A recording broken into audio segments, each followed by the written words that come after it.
आपको बता दें कि भारतीय नौसेना के पारंपरिक जहाज INSV कौंडिन्य ने बुधवार को 18 दिनों की ऐतिहासिक समुद्री यात्रा पूरी कर पोरबंदर से मस्कट तक का सफर पूरा कर लिया है।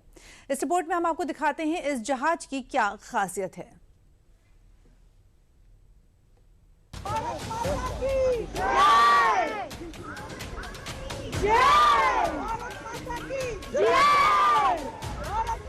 ओमान की मस्कट तट से उठी भारत माता के जय घोष की ये गूंज खास है, क्योंकि ये जय घोष भारतीय नौसेना के जिस जहाज से हुई है उसने करीब 1500 साल पुराने इतिहास को फिर से जिंदा कर दिया है।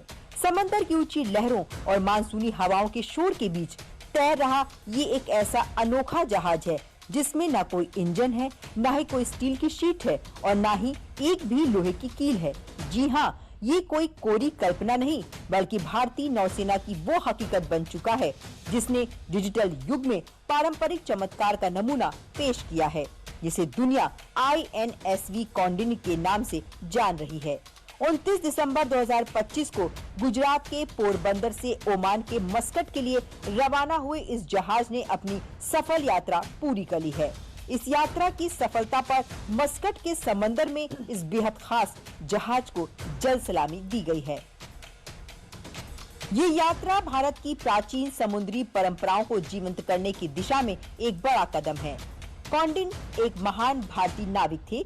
उन्हीं के नाम पर जहाज का नाम INSV कौंडिन्य रखा गया है। ये जहाज अजंता की गुफाओं में चित्रित 5वीं शताब्दी ईस्वी के एक जहाज पर आधारित है। INSV कौंडिन्य को प्राचीन भारतीय जहाजों से प्रेरणा लेकर पारंपरिक तरीके से बनाया गया है। ये जहाज लकड़ी के तख्तों को नारियल की रस्सियों और प्राकृतिक पदार्थों से मिलकर बनाया गया है। कौंडिन्य पोत में पुराने इतिहास, शानदार कारीगरी और आधुनिक नौसैनिक कौशल का एक अनोखा मेल है।